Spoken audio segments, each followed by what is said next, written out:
Bismillahirrahmanirrahim. Assalamualaikum warahmatullahi wabarakatuh. Bismillah, alhamdulillah, amma ba'du. Kepada yang terhormat Bapak Kepala Sekolah SMA Islam Yakin Tutur beserta Bapak Ibu Dewan Guru dan staf, alhamdulillahirrahmanirrahim. Puji syukur kita haturkan kepada Allah SWT atas segala limpahan rahmat, berkah serta inayahnya sehingga kita bisa berkumpul kembali dalam acara diseminasi budaya positif calon guru penggerak angkatan ke-10 oleh Ibu Rairatul Radiah SSI dalam keadaan sehat walafiat. Salawat serta salam semoga tetap tercurahkan kepada beliau junjungan kita Nabi besar Muhammad Sallallahu Alaihi Wasallam yang telah membimbing kita dari jalan kegelapan menuju jalan yang terang benderang, yakni agama Islam. Bapak Ibu yang kami hormati, saya sebagai pembawa acara pada siang hari ini ingin menyampaikan susunan acara pada siang hari ini. Untuk acara yang pertama pembukaan, acara yang kedua sambutan oleh Bapak Kepala Sekolah SMA Islam Yakin Tutur, acara ketiga pemaparan oleh Ibu Rairatul Radiah terkait diseminasi budaya positif calon guru penggerak angkatan ke-10, dan acara yang terakhir yakni penutup doa. Sebelum acara pada siang hari ini kita laksanakan, alangkah baiknya kita awali dengan membaca suratul Fatihah bersama dengan harapan semoga acara pada siang hari ini bisa diberikan kelancaran. Ilah Nabi Mustafa Muhammad sallallahu alaihi wasallam. Fatihah.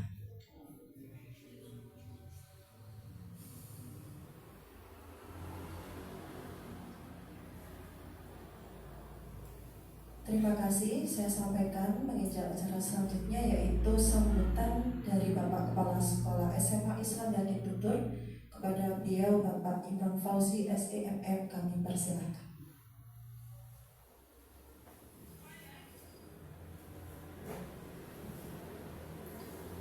Bismillahirrahmanirrahim. Assalamualaikum warahmatullahi wabarakatuh. Waalaikumsalam warahmatullahi wabarakatuh. Alhamdulillah, wassalatu wassalamu ala asyrofil anbiya'i wal mursalin sayyidina Muhammadin wa ala alihi wa sahbihi ajma'in.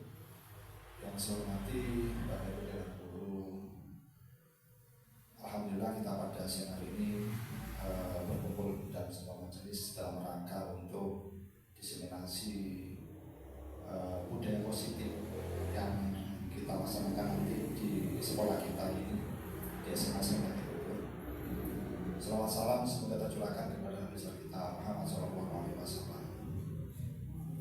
Bapak Ibu yang saya hormati, memang di era sekarang ini bahwasanya anak itu tidak harus pintar, tidak harus pandai di akademik, tapi anak juga punya sisi nilai religius, nilai kemanusiaan, dan itu harus kita miliki dalam sekolah yang kita cintai ini. Karena untuk apa kita itu mendidik anak cerdas tapi tidak punya etika. Maka di sini kedua-duanya penting, sehingga kita semuanya punya kewajiban bagaimana menjadikan anak itu mempunyai sebuah karakter yang baik. Nah, di sini bahwa budaya positif ini terkait dengan perilaku bagi anak-anak kita ini. Karena sering saya sampaikan bahwa semuanya itu diawali dari pemikiran yang positif. Dengan pikiran yang positif, maka anak akan action atau kegiatan yang positif juga. Dan itu kalau dilakukan terus-menerus akan menjadi kebiasaan. Dan kebiasaan itulah yang menjadi sebuah karakter bagi anak-anak. Dan alhamdulillah di sini sudah berjalan istilahnya itu ada senyum sapa sama salam senyum sapa santun. Ini juga mencerminkan bagaimana kita membudayakan anak-anak agar ramah kepada semuanya. Jadi saya berharap dengan adanya diseminasi ini, Bu Relo selaku calon guru penggerak bisa menjadi inspirasi kita bersama untuk menjadikan sekolah kita ini sekolah yang ramah, sehingga anak-anak warga sekolah itu bisa saling berkomunikasi dengan baik, belajar dengan baik, sehingga tujuan sekolah kita bisa tercapai. Untuk itu kami berterima kasih kepada Ibu Roiro sudah menggagas bagaimana kita meningkatkan untuk menjadikan budaya positif di sekolah kita ini semakin hari semakin berkembang. Mudah-mudahan acara ini bisa berlangsung dengan lancar dan baik. Demikian sambutan dari saya. Kurang lebihnya mohon maaf. Saya akhiri. Wassalamualaikum warahmatullahi wabarakatuh.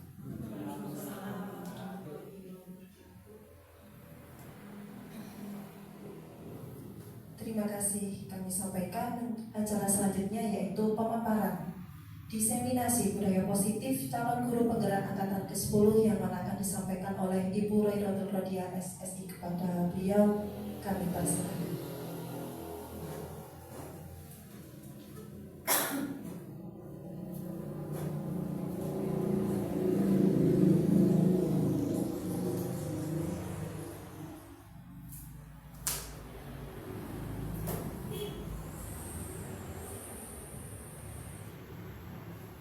Bismillahirrahmanirrahim. Assalamualaikum warahmatullahi wabarakatuh. Alhamdulillahirabbil alamin. Wassalatu wassalamu ala asrofil anbiya'i wal mursalin sayyidina wa maulana Muhammadin amma ba'du. Yang terhormat kepada Bapak Kepala Sekolah SMA Islamiyah Kintutur, Bapak Ibrahim Fauzi. Yang terhormat kepada Bapak Ibu Guru dan staf tata usaha SMA Islamiyah Kintutur. Di sini nuwun sewu, saya meminta panjenengan semua untuk hadir di sini mengikuti diseminasi. Diseminasi ini hampir sama dengan sosialisasi. Tujuannya di sini memang kebetulan saya mengikuti calon guru penggerak, pendidikan guru penggerak. Harapannya saya di sini ingin memberikan kita sharing saja apa saja yang sudah saya dapat selama 2,5 bulan ini dalam mengikuti pendidikan guru penggerak. Semoga, saya berharap sekali Bapak Ibu guru mungkin di sini ada yang berkeinginan mengikuti guru penggerak. Memang awalnya saya saya cerita sedikit sebelum saya masuk ke materi. Motivasi saya ikut guru penggerak ini awalnya karena acara di aula dulu sama Pak Jono, sama Pak Naji kalau tidak salah. Di situ ada 3 sekolah termasuk SMAI, dan di 2 sekolah tersebut sudah ada guru penggerak. Kebetulan 2 sekolah yang di Baitani Tutul dan Baitani Tosari itu sudah ada guru penggerak. Jadi di situ saya, kenapa SMAI nggak ada? Dan saat itu saya termotivasi. Awalnya memang motivasinya hanya seperti itu. Kemudian saya mengikuti esai, tes esainya yang lumayan banyak. Kemudian ternyata lolos, ada tes mengajar, ya. Kemudian ada tes wawancara. Saat masuk saya juga termasuk kaget. Kenapa kok saya masuk, padahal saya ya hanya apa ya, kayak aji mumpung mawon. Tapi saat saya masuk ternyata banyak sekali ilmu yang didapatkan. Sebenarnya nanti beberapa materi yang akan saya sampaikan ini sudah kita lakukan di sekolah. Apalagi kados kita guru swasta. Mungkin ini tidak tidak dilakukan di beberapa sekolah negeri. Tapi untuk sekolah swasta pasti jenengan sudah iya iki lho ya wis mari. Pasti gitu. Nggih. Ya termasuk tadi budaya positif. Oke. Konsep inti nanti yang akan saya sampaikan ada 3 konsep inti besar. Yang pertama terkait filosofi KHD. Apa KHD itu? Bapak Pendidikan Ki Hajar Dewantara. Kemudian yang kedua nilai guru penggerak. Ini nilai guru penggerak bukan hanya guru penggerak yang harus punya, tapi setiap guru harus punya. Kemudian baru masuk ke budaya positif. Apa yang disebut dengan filosofi Ki Hajar Dewantara? Jadi Bapak Pendidikan kita Ki Hajar Dewantara ini awalnya sudah memikirkan bagaimana tujuan dari pendidikan itu. Tapi dulu kita tidak memakainya. Kenapa? Karena kita sudah terlanjur nyaman dengan model kolonialisme. Jadi menuntut anak. Bedanya Ki Hajar Dewantara dengan yang sekarang, yang kemarin-kemarin mungkin kita lakukan di sini, yakni menuntut. Ada kata-kata menuntut. Tujuan pendidikan adalah menuntut, menuntut segala kodrat yang ada pada anak. Intinya di sini kodrat anak itu berbeda-beda. Mungkin ini nanti penerapannya sangat susah, karena kita harus melipili satu-satu masing-masing dari kodrat anak. Kodrat anak dibedakan jadi 2, kodrat alam dan kodrat zaman. Pastinya jenengan sudah paham. Kodrat alam berarti apa yang ada di dirinya anak masing-masing. Kodrat zaman sesuai dengan waktunya. Menurut KHD, pendidik itu diibaratkan sebagai petani. Sedangkan sekolah, kalau menurut saya bukan hanya sekolah, pastinya rumah, itu adalah lahan untuk bercocok tanam. Itu tempat kita mengolah murid yang di sini disebut sebagai tanaman. Kalau tanamannya misal kita punya biji jagung, biji jagung ini jika kualitasnya nun sewu jelek misal, tapi di sini ditanam di lahan bercocok tanam yang baik, dipelihara dengan baik, diberi pupuk dan lain sebagainya, ada dirawat dengan baik oleh petani, maka kira-kira hasil biji jagungnya bagaimana Bapak Ibu? Baik atau baik. Tapi kalau biji jagung tersebut, tanaman tersebut meskipun bibit yang unggul, tapi lahannya di sini yang digunakan gersang, tidak disiram, tidak diapapun, kira-kira bagaimana bijinya? Nah, itu filosofi dari Ki Hajar Dewantara. Bagaimana seorang petani atau pekebun, atau dalam hal pendidikan di sini, pendidik kita ini mengolah murid tanaman tersebut agar bisa menjadi bibit yang unggul. Di mana? Ya di sekolah. Berarti kita di sekolah ini tanggung jawabnya apa saja nanti? Ini nyambungnya. Jadi tanggung jawab guru kira-kira apa? Menciptakan lingkungan atau sekolah tadi, lahan untuk bercocok tanam yang positif.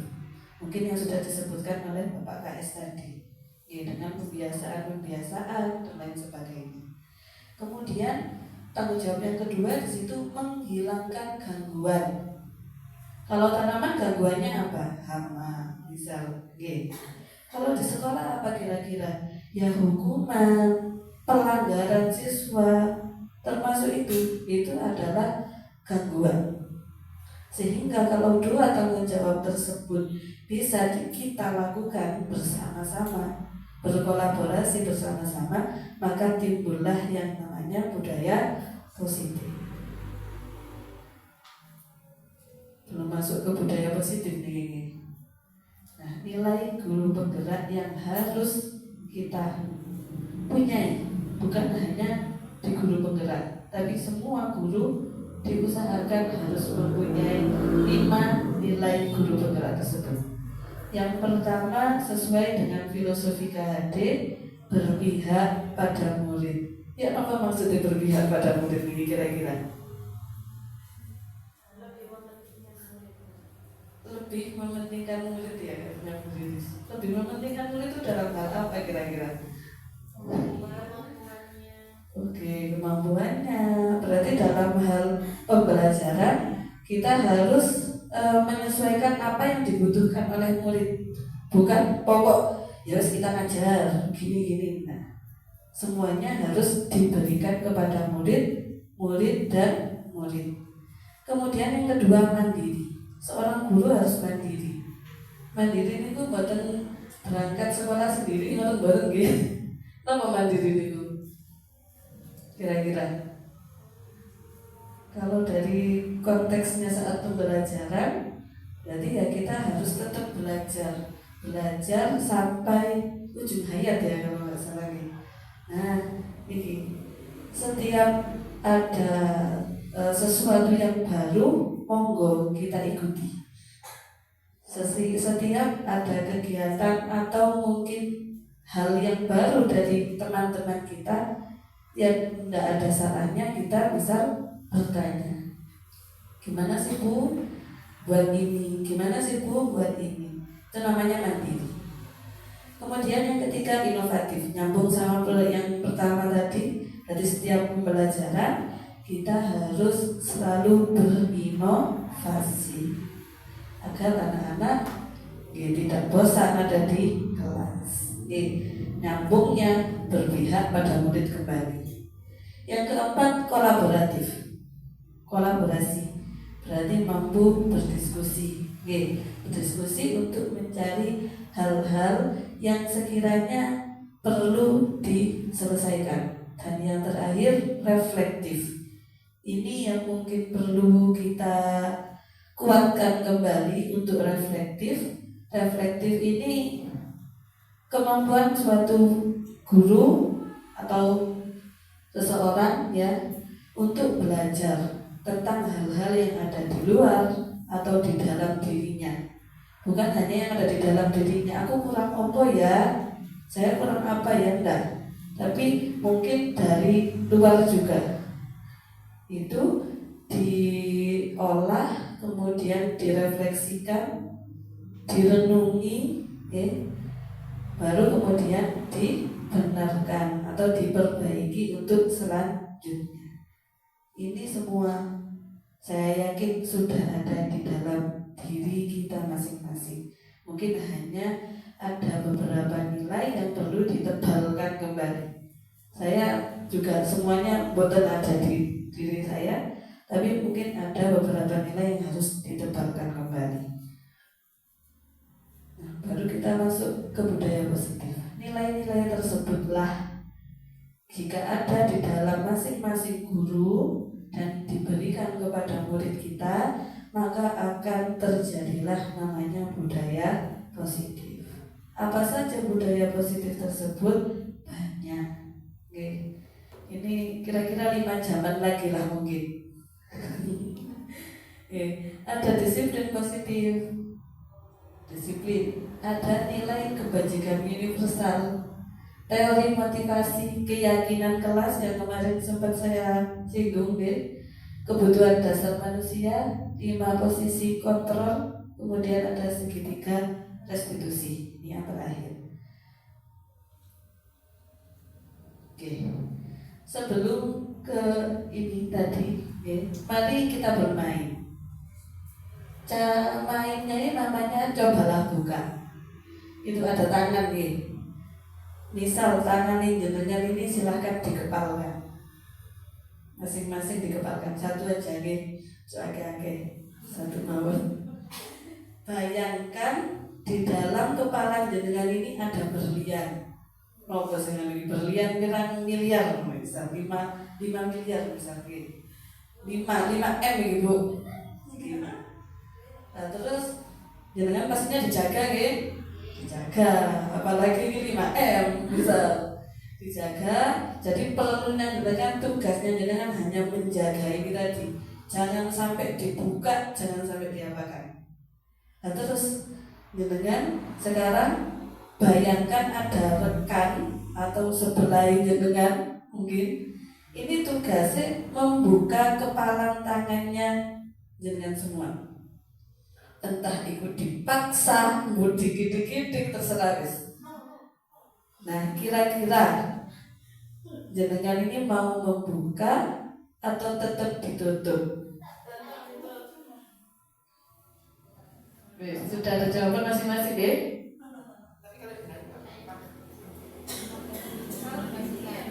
Dirayu bisa?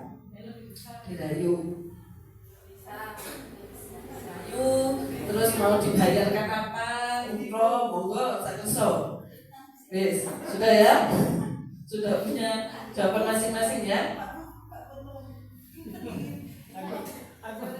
Ya kita kalau sedang butuh-butuhnya soalnya. Berarti jawabannya hanya kemungkinan dua, dibuka atau ditutup. Ada di sini yang pengen buka tadi. Kenapa kira-kira? Alasannya apa kenapa kok dibuka?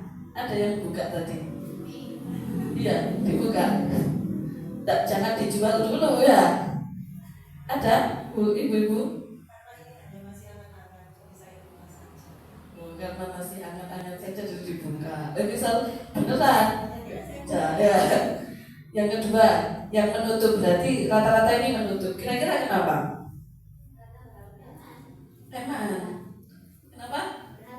Oh karena berharga. Sesuatu yang berharga di dalam kita, di dalam hidup kita. Jadi mau nggak mau harus ditutup. Nah dalam kegiatan ini tadi sesungguhnya siapa sih yang memegang kontrol, mau dibuka mau ditutup tak terserah kita sih ya. Berarti ini siapa yang memegang kendali dan kontrol terhadap diri kita ini? Siapa Bapak Ibu? Diri kita sendiri. Apa sih maksudnya? Jadi ini nyambung sama miskonsepsi yang tidak kita sadari dalam konteks pendidikan. Bahwa sebenarnya ada 3 macam miskonsepsi. Yang pertama, ilusi guru mengontrol murid. Kira-kira guru itu bisa nggak mengontrol murid? Nggak bisa, sama halnya dengan yang kepala tangan tadi. Guru minta, ayo dibuka. Kalau anaknya sudah nggak pengen cerita, misal, ya tidak akan bercerita. Gitu. Kemudian yang kedua, ilusi bahwa semua penguatan positif efektif dan bermanfaat. Semua penguatan positif efektif itu bermanfaat. Itu ilusinya. Ini bentuk kontrol yang berlakunya hanya jangka tertentu saja. Ya, jangka tertentu saja. Ini nanti nyambungnya sama misal hukuman. Ya wes, kamu kalau tidak melakukan ini, tidak mau menceritakan ini, silahkan kerjakan ini. Ya wes, anak-anak hanya mengerjakan saat itu saja, kemudian lupa anak-anak. Jadi jangka waktunya hanya sebentar. Kamu kalau kerjakan ini nanti tak kasih ini wes. Benar, anak-anak termotivasi. Tapi kira-kira bagaimana? Ya jangka waktunya hanya sebentar saja. Ilusi yang terakhir, ilusi bahwa orang dewasa memiliki hak untuk memaksa. Saya sendiri kadang di rumah, iya kamu ini yang lebih tua gitu ya, yang lebih tua berarti harus mau, yang lebih kecil, yang lebih muda harus mau. Nah, kembali lagi ke pandangan tadi. Setiap diri masing-masing memiliki kontrolnya masing-masing terhadap dirinya.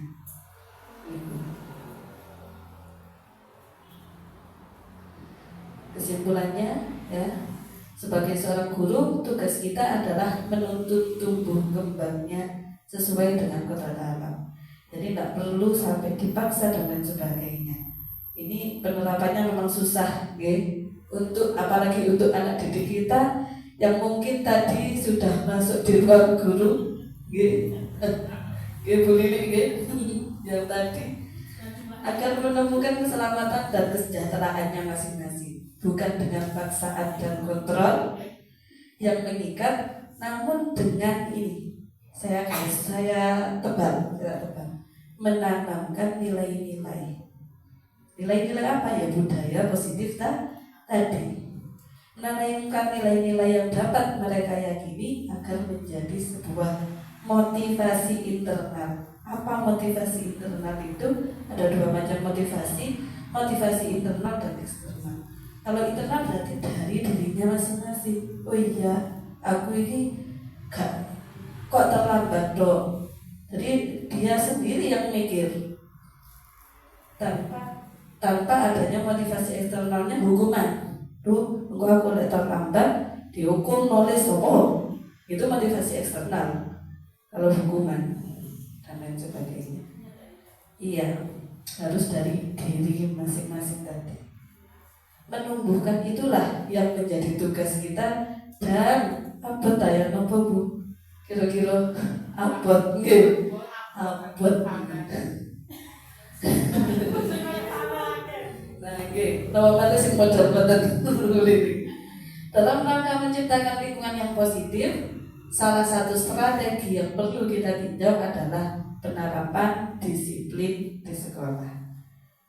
Minta jawabannya sendiri. Bagaimana dengan sekolah kita kira-kira disiplinnya? Bapak kesiswaan terus pundi? Saya. Ya, Bapak, untuk anak-anaknya, bagaimana dengan sekolah kita disiplinnya?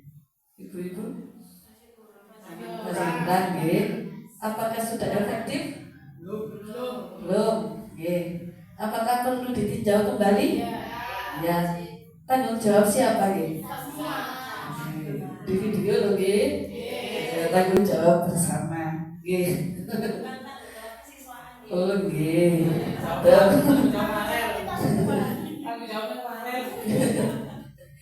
Apa yang ada di benak Anda tentang kata disiplin?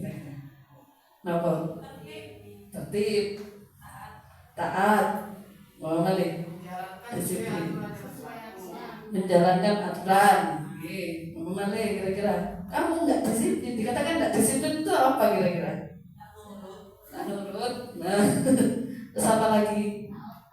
On time. Nah, oke. On time. Saya kira-kira ngotot nggih. Nah, ini paling jawabannya jenengan. Nah, itu tadi. Tepat waktu, teratur, tak teratur, tak tertib, ya tak taat pada aturan. Langsung dijawab gitu, langsung diserap ya, dan lain-lain. Itu mesti kata-kata pertama, tidak disiplin ya berarti artinya tidak teratur dan lain sebagainya. Apakah memang seperti itu? Kalau dulu memang iya, tapi sekarang, nah itu tadi bukan. Dan itu kalau kita masih berpikiran kalau disiplin itu tentang hal-hal tersebut, nanti imbasnya ya ini hukuman. Dan sebisa mungkin untuk sekarang hukuman itu tidak ada. Sebisa mungkin, kecuali mungkin nah penerapannya memang susah ini tadi. Karena kadang kita sudah melakukan dari segitiga restitusi nanti ada caranya di situ. Tapi tetap bayangan. Berarti motivasi intriksinya itu belum tumbuh. Nah, menumbuhkannya itu sudah di PR ya Bu ya.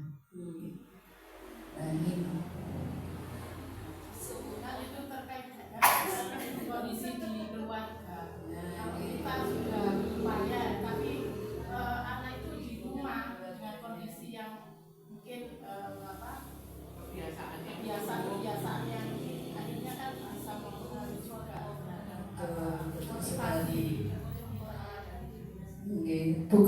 harusnya memang lingkungan bercocok tanamnya tadi lebih deh, bukan hanya dari segi pendidiknya kita, tapi juga tetap di rumah. Makanya tadi saya sempat gini CGP ini sebenarnya bukan hanya buat sekolah, buat saya sendiri, untuk anak-anak saya itu jadi banyak manfaatnya loh. Nah ini bagaimana caranya sosialisasi dari pemerintah mungkin ke pihak keluarga ini. Keluarga itu kan dasarnya itu di keluarga. Untuk pembentukan karakter. Oke, kita lanjut nih. Untuk mencapai kemerdekaan dalam pendidikan atau menciptakan murid yang merdeka. Merdeka ini bukan hanya bebas, tapi ini harus ada disiplin yang kuat, yaitu disiplin diri namanya, yang berdasarkan pada motivasi internal, bukan hanya berkaitan dengan tata tertib, bukan hanya dengan teratur, on time dan lain-lain. Dan bukan karena motivasi eksternal. Nah ini.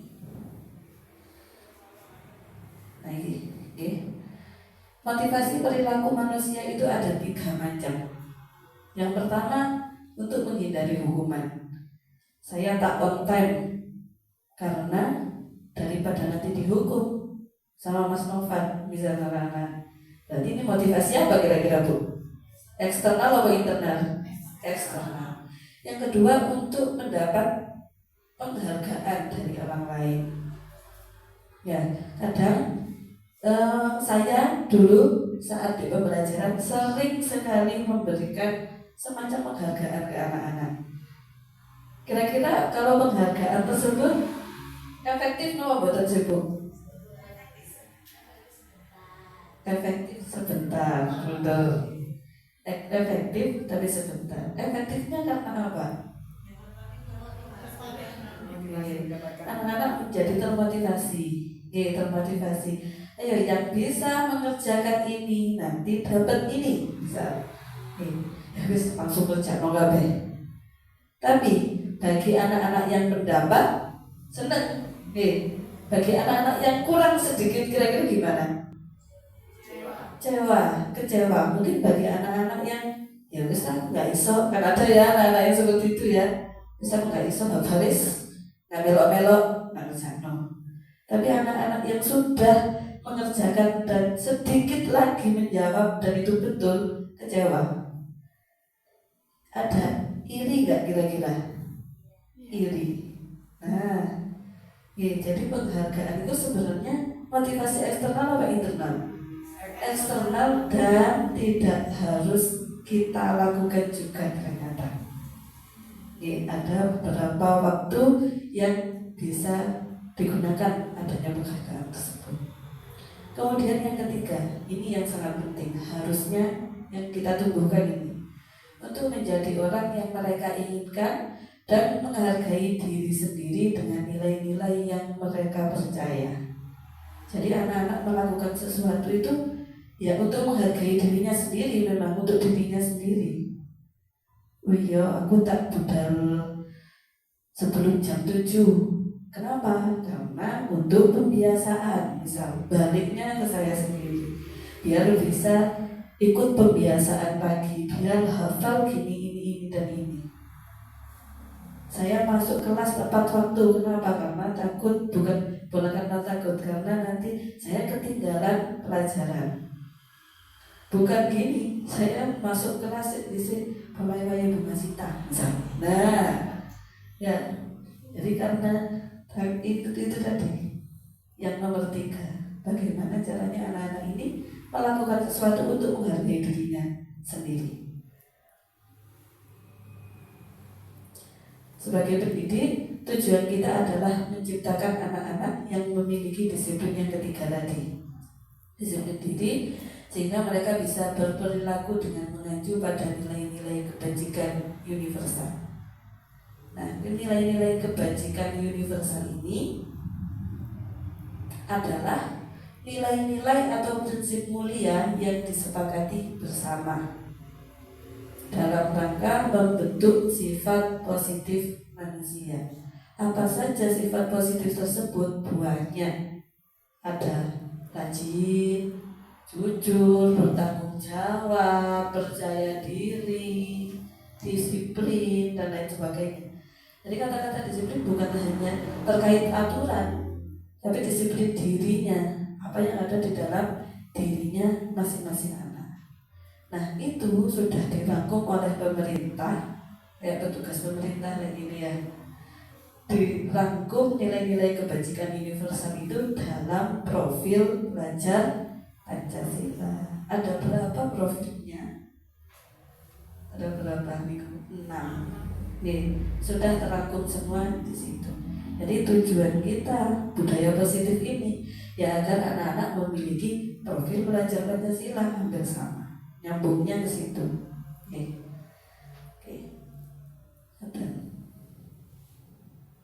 Oke.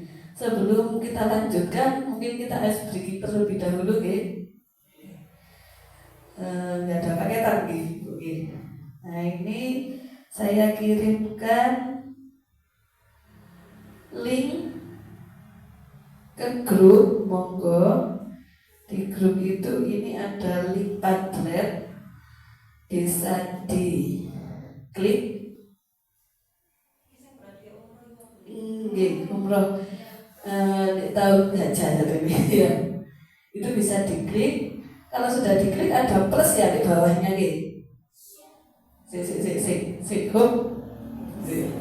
bareng-bareng sih ya. Itu bisa diklik, tambahnya yang bawah ada, itu bisa diklik, tambah, ditulis nama jenengan atau nama terserah jenengan, kemudian jawabannya. Maaf, lagi diulangi. Di subjeknya bisa namai jenengan, karena berhadiah tadi kalau nggak ada namanya nggak tahu saya nanti. Niku diklik, linknya diklik, sudah. Kemudian ada plus di bawahnya, diklik juga. Subjeknya diisi nama, yang bawahnya diisi jawabannya di sini, Sudah siap? Jawabannya belum. Sabar.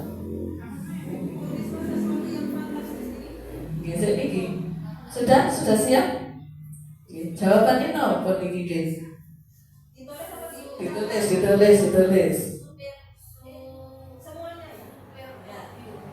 Sampai bawah.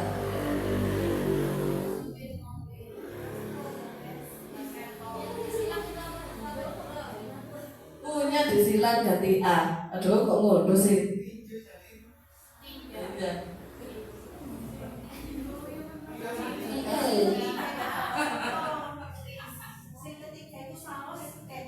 Kecap gue.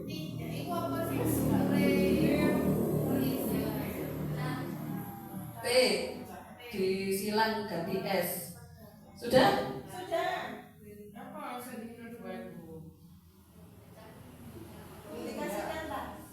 Ya, dikirimkan. Ya. Bisa 10. Yang kedua mode. Salah enggak apa-apa.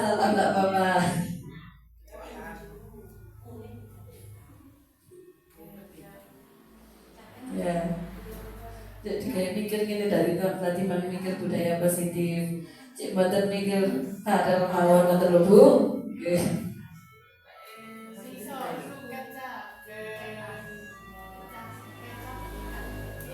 Sudah dikirim?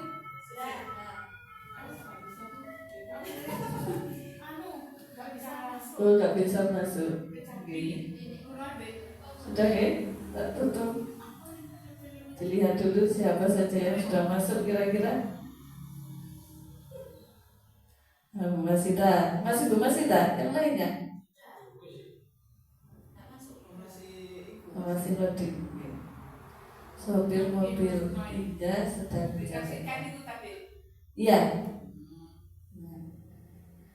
Nah, nanti kalau jenengan kirim ini keluarnya kayak gini. Oke. Kayak gini. Masih loading nggih?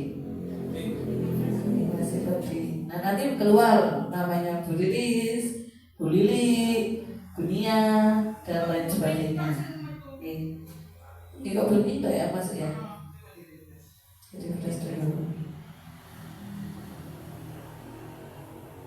Ya. Iya, hanya ini aku masih saya. Luar. Ini bersama luar. Ada lagi? Ada lagi? Gitu caranya ini aplikasi namanya Padlet. Mungkin ada beberapa bapak ibu dewan guru yang sudah menggunakan ini Padlet namanya. Ini saya kalau mau nyoba bisa langsung di plus, kemudian saya tulis di sini jawaban misal, kemudian langsung dipublikasikan. Keluar punya saya. Nah, ngerti caranya. Jangan keluar lagi karena masih ada foto satu lagi. Monggo dijawab lagi. Enggak kena. Ada paketan. Nah, gambarnya kedua. Monggo. Banyak jawabannya. Ini satu kalimat nih. Dokter. Kelihatan. Apa ini ya? Ciptakan obat pembasmi virus memang sudah ya. Menawa aku ya sekerja.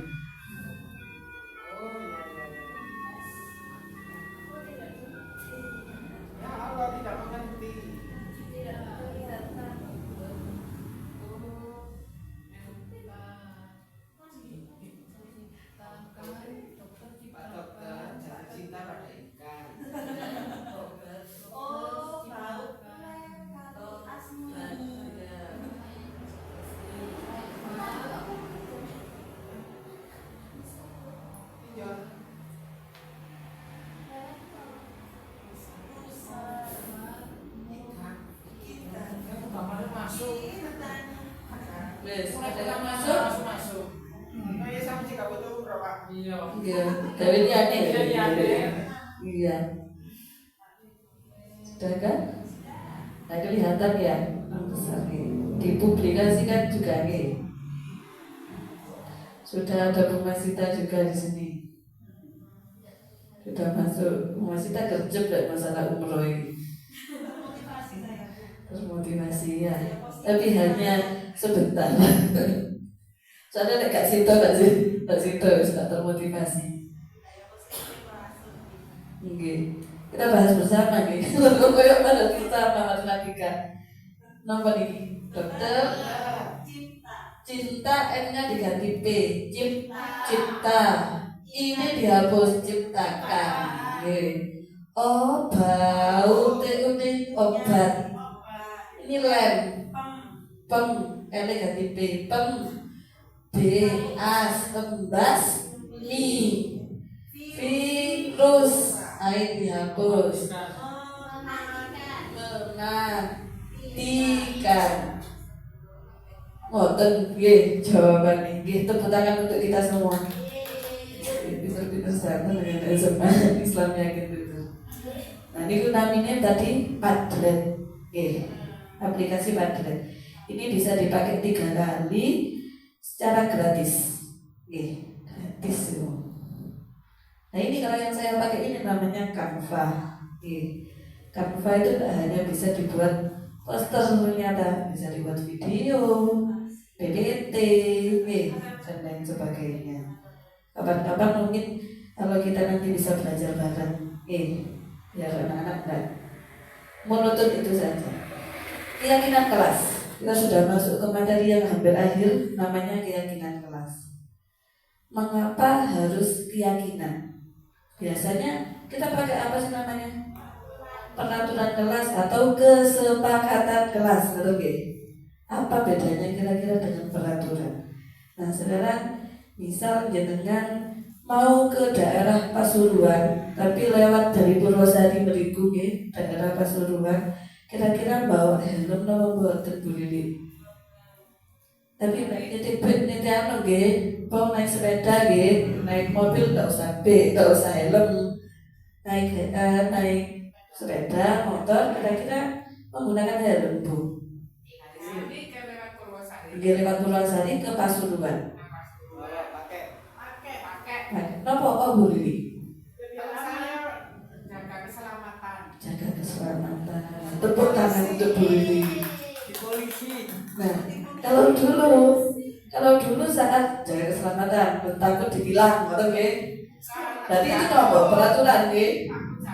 Takut jatuh, nggih, dan lain sebagainya. Takut ditilang juga, nanti bawa SIM dan lain sebagainya. Nah, kalau dulu saat penyakit itu corona, kan dipaksa harus pakai masker. Nah, kalau pakai masker kira-kira kenapa kok harus pakai masker Bu? Jaga kesehatan biar tidak tertular virus dan lain sebagainya. Nah, itu intinya itu di situ. Kalau masker takut ini itu keyakinan kita, keyakinan dalam diri kita. Aku lah tidak pakai masker nanti tertular virus, bahaya aku tambah nanti dan lain sebagainya. Tapi kalau masalah helm, misal alasannya yang bukan keselamatan ya, alasannya yang takut ditilang dan lain sebagainya, aturan. Tapi kalau aturan, misal ada tempat yang sekiranya tidak ada polisinya, kira-kira dilepas napa mboten? Masih bisa dilepas. Jadi bedanya keyakinan dan peraturan di situ. Makanya kita menggunakan kata-kata keyakinan kelas. Nah, perbedaannya ada buahnya. Saya rangkum aja nih. Pertama, keyakinan kelas itu lebih abstrak, umum berarti dibandingkan peraturan. Kalau peraturan itu bahasanya gimana sih Bu? Biasanya apa? Dilarang, atau nggih biasanya? Kalau dilarang,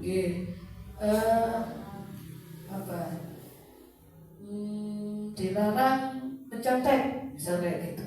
Itu bahasanya kalau di peraturan atau kesepakatan. Nah, tapi kalau di keyakinan kelas ini lebih abstrak, lebih umum.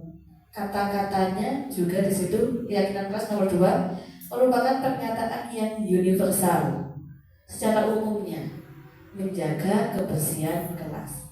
Cuma gitu dong, tidak ada kata-kata dilarang membuang sampah tidak pada tempatnya. Tidak dengan kata-kata buanglah sampah pada tempatnya. Tapi kata-kata yang lebih umum, menjaga kebersihan kelas. Ini ranahnya lebih besar. Menjaga kebersihan kelas ini bukan hanya disuruh nyapu dan lain sebagainya, bahkan mungkin menjaga kenyamanan di kelas itu juga termasuk poin tersebut. Jadinya lebih umum. Kemudian pernyataannya dibuat dalam bentuk positif yang tadi, berarti tanpa kata dilarang dan lain sebagainya. Kemudian yang keempat, keyakinan kelas itu tidak harus banyak-banyak. Jadi diglobalkan. Kemudian yang sekiranya mudah diingat dan dipahami, agar anak-anak yakin dengan keyakinan yang sudah mereka buat. Kemudian diterapkan yang sekiranya keyakinan tersebut harus bisa diterapkan di lingkungannya. Jangan sampai yang di lingkungan orang lain diterapkan di kelasnya. Kemudian anak-anak warga kelas, berarti warga kelas ini ada wali kelas dan ada murid.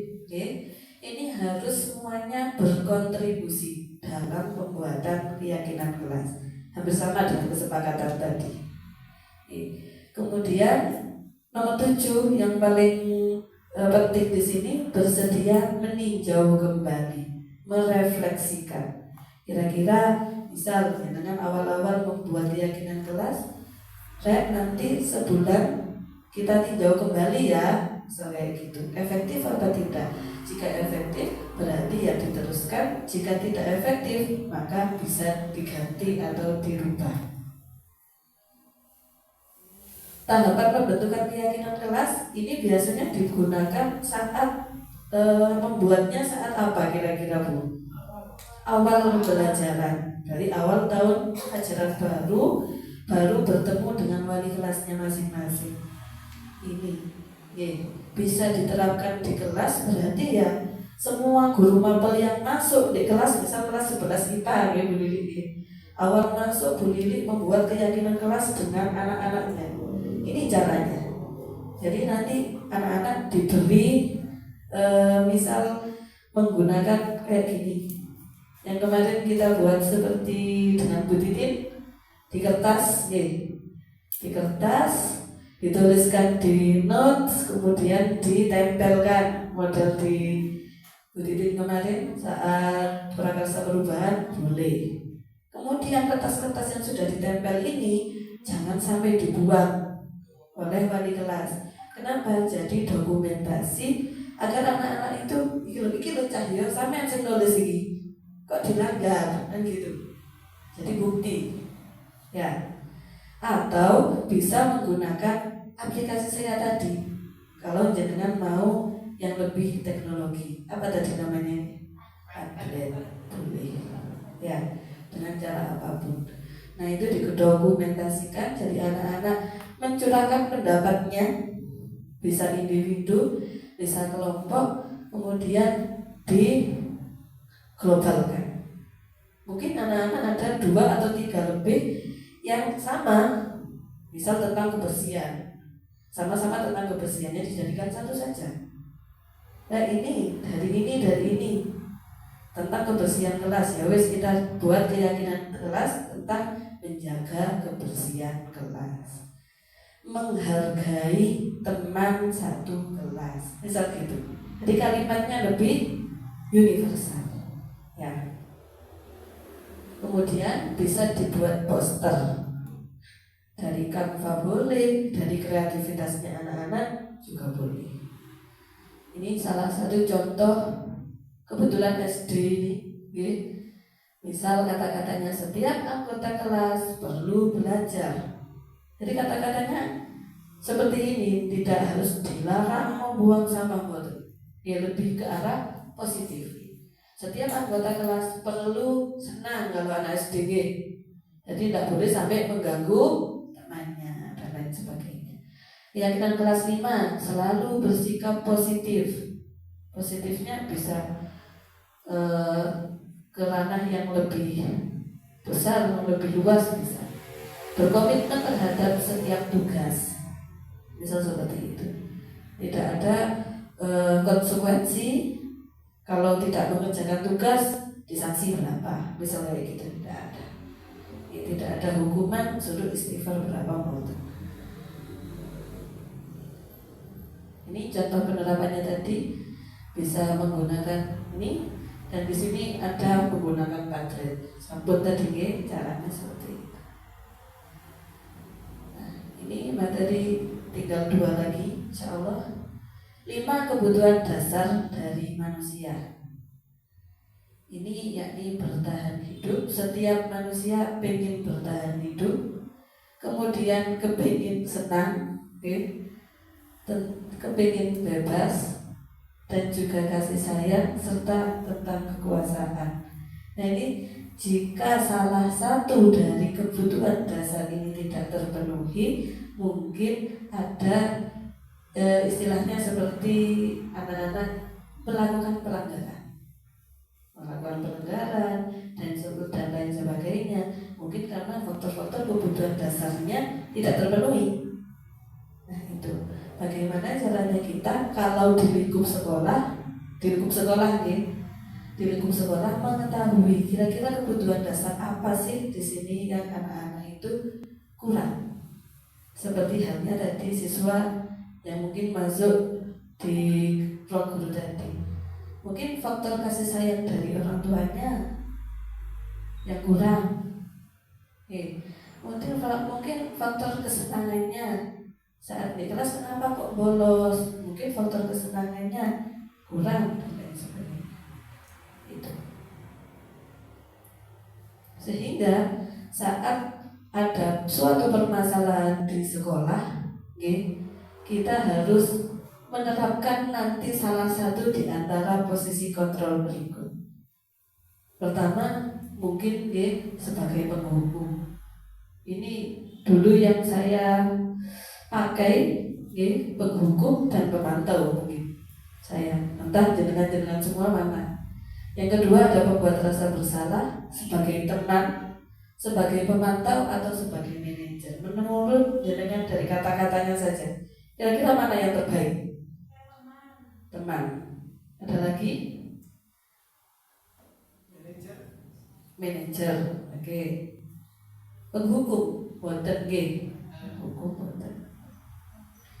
Nah, ini kira-kira tadi videonya. Ini sebagai penghukum, contohnya.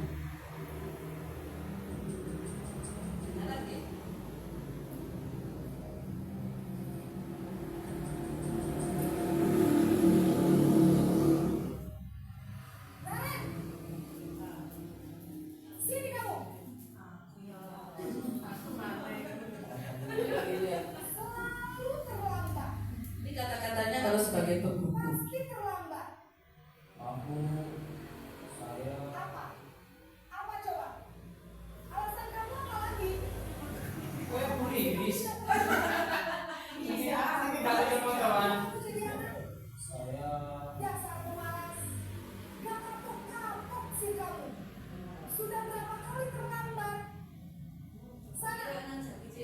Nah itu ya, lebih ke hukuman, menghukum.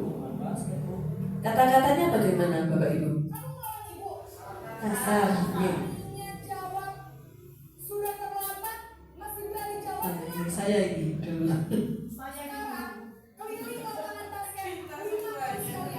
Dikasih hukuman 2 kali, terus karena bantah ditambahi 5 kali.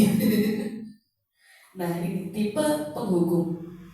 Kira-kira menurut jenengan ini positif apa negatif nanti ke anak? Negatif. Oke. Karena anak-anak jadinya takut ke kita, dan tidak senang dengan pelajaran kita nantinya. Ini tipe yang kedua, membuat rasa bersalah. Ada iki balak nanti boleh mana?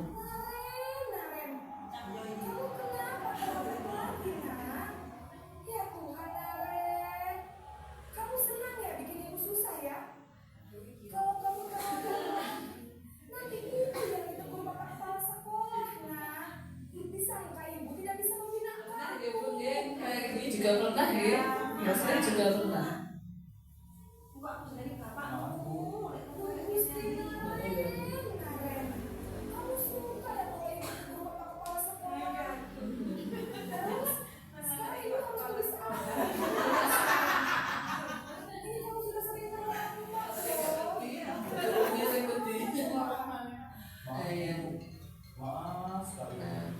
Kalau menurut jenengan ini membuat rasa bersalah ini kalimatnya gurunya bagaimana?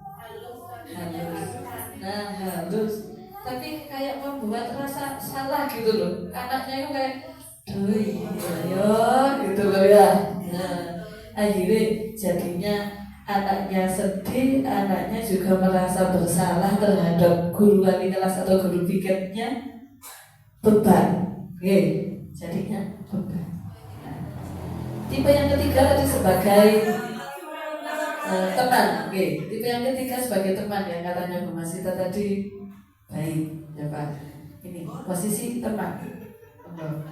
Ngaren lagi.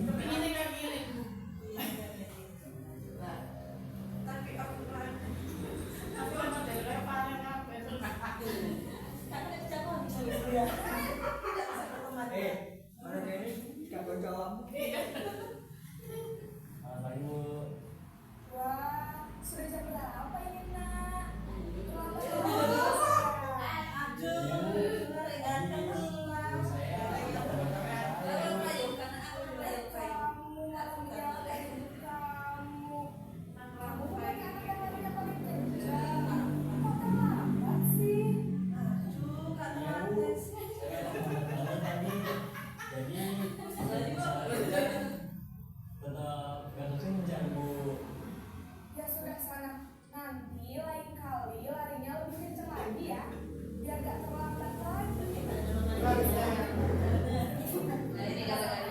Bikin senang ibu, demi ibu.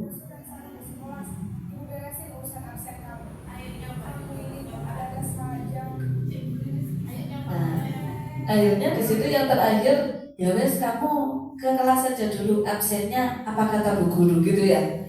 Itu kalau sebagai teman, bagus nggak kira-kira bu? Gimana kira-kira? Betul, itu. Jadi posisinya menurut saya dulu ya memang lebih baik sebagai teman. Karena semua impian guru itu pasti yang sekiranya dekat dengan anak didiknya, tapi ternyata posisi sebagai teman tersebut itu juga tidak baik untuk anak. Terlalu dekat dengan anak tersebut dan anak tersebut jadinya ya hanya nyaman dengan guru tersebut. Oh iya, dari guru di sana. Nah, gitu ya. Dari guru di sana. Ayo kamu terlambat. Silakan ke ruang guru. Milih Bu Riris. Nah, Bu Riris saya, aku absennya apa jadi Bu Riris? Karena posisinya sudah sebagai teman tadi. Tanggung jawab nggak kira-kira anak-anak? Kurang bertanggung jawab. Akhirnya disiplin dirinya tidak muncul kembali. Posisi yang keempat sebagai pemantau.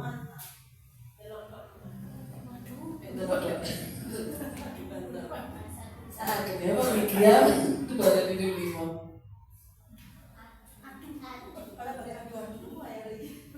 Selamat pagi Bu. Naren, apa peraturan sekolah kita tentang jam berapa kita harus masuk sekolah?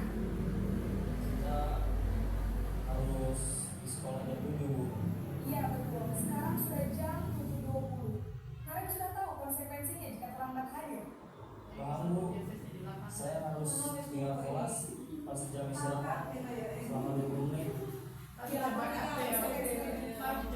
Jadi nanti jam 9.30 pas istirahat, kamu harus tinggal di kelas, kerjakan tugas tambahan untuk ketertinggalan kamu, ya?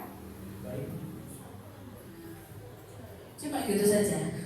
Pemantau. Nadanya datar, datar, ya tidak model berteman dan tidak disedih-sedihkan dan tidak juga kasar. Bagus sebenarnya. Kira-kira mendisiplinkan anak apa enggak? Agak mendisiplinkan. Kenapa? Karena tadi ditanyai Bu. Tahu nggak konsekuensinya? Kamu melakukan apa? Oh iya, saya terlambat. Kalau terlambat gimana? Tinggal pantau saja. Jadi anak-anak tetap berpikir, oh saya ini seperti ini nanti konsekuensinya.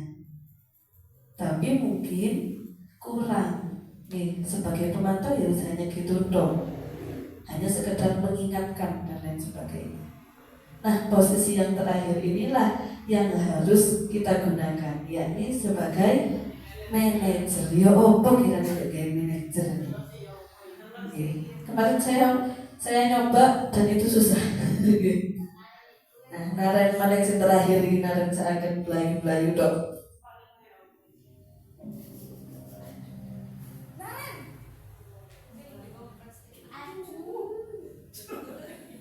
Selamat pagi Bu.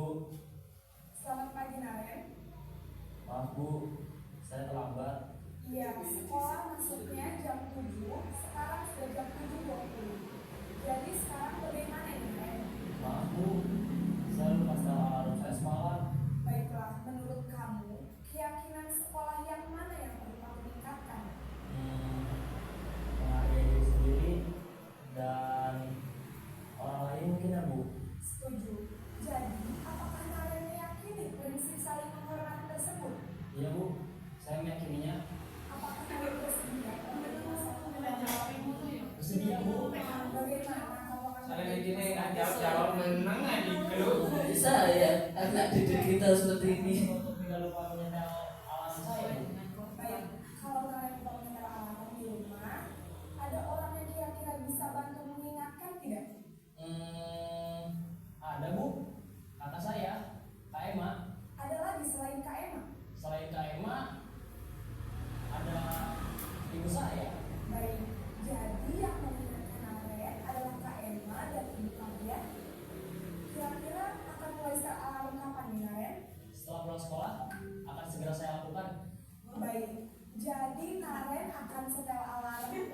bangun besok pagi berangkat dari rumah.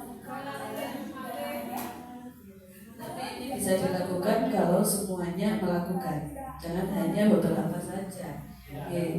Kalau ada satu orang yang penghukum, satu orang manajer, ya itu tadi jadinya anak milih. Oke. Ini lebih bagaimana ya maksudnya kalau manajer? Saya rasa beberapa di sini sudah melakukan itu. Kalau saya lihat lebih banyak ke manajer malah. Belum jenengan semuanya lebih ke manajer. Maksudnya bagaimana? Membuat anak-anak itu mikir, berpikir. Kira-kira kalau saya melakukan hal ini, apa ya solusinya? Gitu loh. Sementara anak-anak diarahkan untuk mencari solusi dari permasalahannya sendiri. Itu sebagai manajer. Nah, hal ini kalau di JGP ada beberapa langkahnya. Nah, langkahnya ini yang sulit mungkin. Dan kalau menurut saya tidak harus sesuai langkahnya. Nah, ini namanya sebagai manajer kita harus menggunakan 3 langkah, namanya segitiga restitusi. Selama anak datang tadi loh, yang pertama yang harus dilakukan yang bawah, menstabilkan identitas terlebih dahulu. Jadi ditanyai, loh, kenapa kamu kok terlambat? Tapi nadanya mungkin ya dengan nada yang biasa saja mungkin. Kemudian di sini ada kata-kata juga, setiap orang pasti pernah melakukan kesalahan. Jadi anak itu dikembalikan dulu. Oh iya, aku masih salah, tidak harus dihukum dan lain sebagainya menurut ini. Tapi distabilkan dulu. Oh iya, salah itu ya memang wajar. Tapi kemudian kita arahkan ke mencari solusinya. Kamu bukan satu-satunya yang pernah melakukan ini, tapi balik-balik. Ya Rek, kembali itu.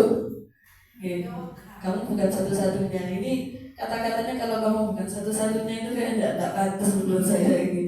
Karena kata-kata anak itu saja setelah menstabilkan identitas, anak-anak diperkuat akan kesalahannya, mungkin tidak apa-apa intinya kayak gitu. Baru kita validasi tindakan salah dari anak tersebut. Mungkin dengan cara mencari solusi tadi. Kata-katanya, kamu tentu punya alasan mengapa melakukan itu. Kenapa kok terlambat? Kenapa kok tidak mengerjakan tugas? Kira-kira apa yang dilakukan? Habis ini bisa mengerjakan tugas, kira-kira bagaimana? Adakah cara yang lebih efektif? Baru langkah yang terakhir, menanyakan keyakinan. Ini kalau sudah kita punya keyakinan kelas atau keyakinan sekolah, kira-kira yang sudah kamu lakukan itu sesuai tidak sama keyakinan kita? Tidak sesuai, Bu, dikembalikan keyakinan lagi. Jadi diingatkan kembali ke keyakinan yang sudah disepakati. Nah, kayak gitu. Akhirnya anak-anak bisa berpikir juga. Mungkin kita tidak perlu ada faktor subjektif, mungkin ke Bu ini saja, ke Bu itu saja, boten. Karena perlakuan kita sama. Nah, ini mungkin yang terakhir yang bisa jenengan lakukan, ini tak bacakan dulu. Tak dulu. Ini ada Pak Joko sama Mario dan Adi. Tidak terlalu dibesarkan. Ini ada skenario namanya Pak Joko. Mario, Adi, Bapak tadi dengar laporan dari guru piket di kantin. Sepertinya kalian dalam masalah ya. Ada yang bisa Bapak bantu? Apa yang terjadi? Katanya Pak Joko. Mario jawab sama Adi, iya Pak. Tadi pada jam istirahat pagi kami main lempar-lemparan makanan di kantin. Tapi tidak sengaja malah melempar wajah Ibu Dina, kepala sekolah. Ketika beliau sedang berjalan, Pak Joko ngomong, Kalian main lempar-lempar makanan di kantin kena wajah Ibu Dina ketika beliau sedang lewat. Iya Pak, sambil menunduk. Jadi Pak Joko, Hadi, ada informasi yang kamu mau tambahkan? Kami tidak bermaksud melakukannya, tapi apa? Tapi kami tidak sengaja. Jadi ya. Apakah kalian tahu kalau kalian berada dalam masalah sekarang? Ini kira-kira tahapan apa nih? Yang kedua apa yang pertama? Apakah kalian tahu kalau kalian berada dalam masalah sekarang? Berarti nomor 1 atau nomor 2? Nomor 2, validasi tindakan yang salah. Iya. Baiklah. Bapak di sini bukan untuk mencari siapa yang salah. Nah ini posisi 1 atau 2 Mas Yan? 1, nggih. Bapak di sini bukan untuk mencari siapa yang salah. Bapak di sini untuk mencari penyelesaian sama-sama. Berarti segitiga restitusi yang pertama. Pasti seru ya main lempar-lemparan makanan begitu. Jadi diperkuat ininya, nggih. Identitasnya dikembalikan dulu dari rasa bersalah menjadi identitas berhasil namanya. Iya Pak. Kemudian ya Bapak bisa lihat kalian merasa senang melakukannya, tetapi yang kalian lakukan merugikan orang lain sehingga sekarang kalian dalam masalah. Iya Pak. Nah ini baru yang kedua. Sekarang mari kita bicara tentang keyakinan kelas. Tentang nomor 3 ya. Habis dari nomor 2, nomor 1, terus nomor 3. Berarti tidak urut, tidak apa-apa. Di Pak. Apa yang kita percaya, yang mana yang kalian belum tunjukkan?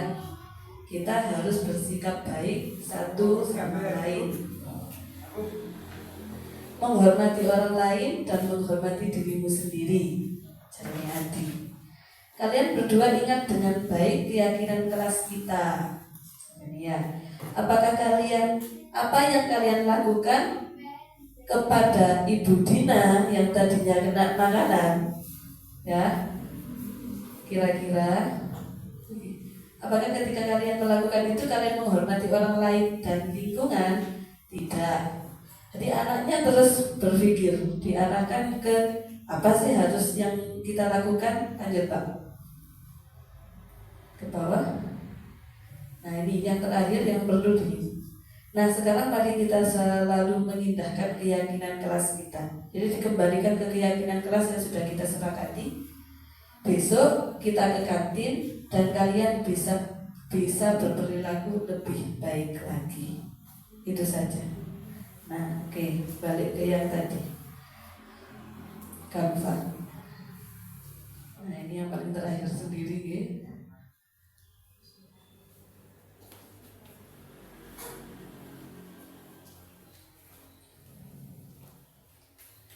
Nomor 1, dari 5 posisi kontrol, posisi mana yang dipraktikkan oleh Pak Joko tadi?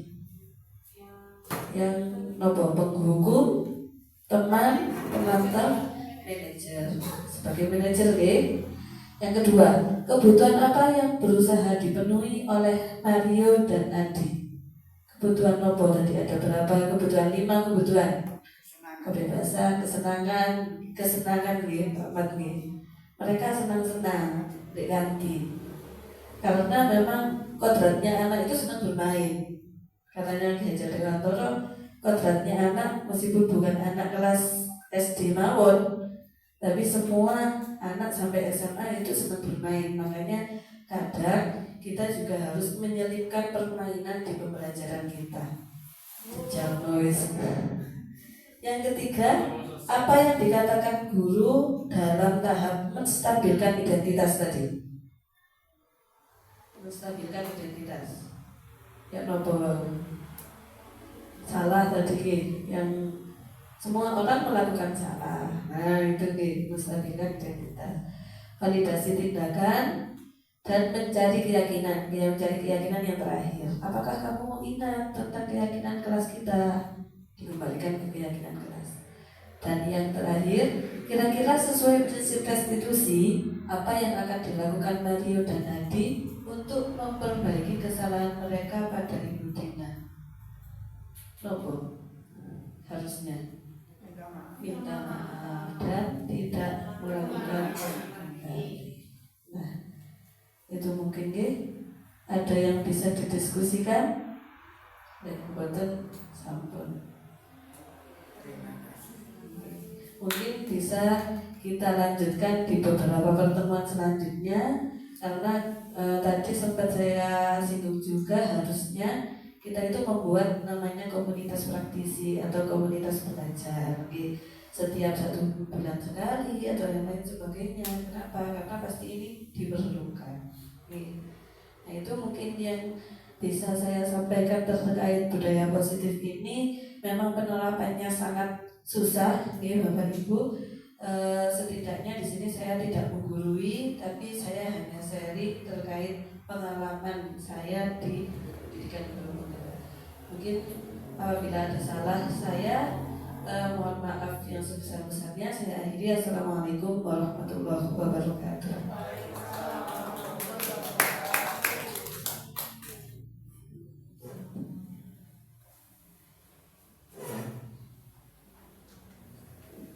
Terima kasih kami sampaikan kepada Ibu Hurairatul Radhiyah selaku pemateri pada siang hari ini, diseminasi budaya positif. Alhamdulillah materinya sangat bagus sekali. Semoga apa yang sudah disampaikan oleh Ibu Hurairatul Radhiyah menginspirasi kita semua dalam membudayakan budaya positif di lingkungan sekolah kita. Siang hari ini kita sudah menginjak acara yang terakhir, yakni penutup doa, yang mana dalam hal ini mungkin bisa disampaikan oleh Bapak dari SPD. Pada beliau kami persilahkan.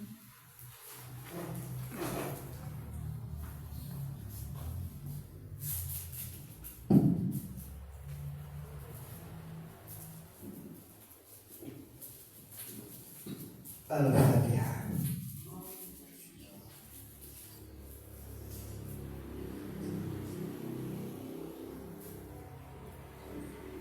Bismillahirrahmanirrahim. Alhamdulillahirabbil alamin. Syukurin alhamdulillah. Alhamdulillah karena ya Rabbana kama yanbaghi li jalalihi. Allahumma shalli ala sayyidina Muhammadin sallallahu alaihi wa sallam. Ya Allah, ya Allah, ya jalla hajat. Wa tudhhirna bi amati sayyi'ati wa tarhamna bi an'am. Balighna bi asma'i jalla khair min hayati wa tamdina wa muslimin. Allahumma ya Allah,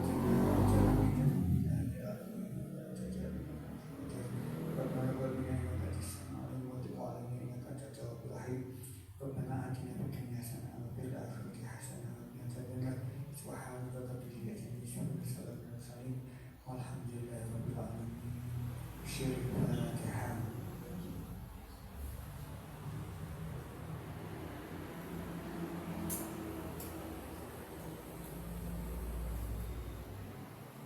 Terima kasih saya sampaikan. Selanjutnya kita akhiri diseminasi siang pada hari ini. Sebelum kita akhiri, marilah kita dokumentasikan acara pada siang hari ini dengan foto bersama. Sebelum foto bersama, saya selaku pembawa acara pada siang hari ini mohon maaf apabila ada kata yang kurang tertata, tutur yang kurang teratur. Terima kasih atas kehadiran Bapak Ibu semuanya. Saya akhiri. Assalamualaikum warahmatullahi wabarakatuh.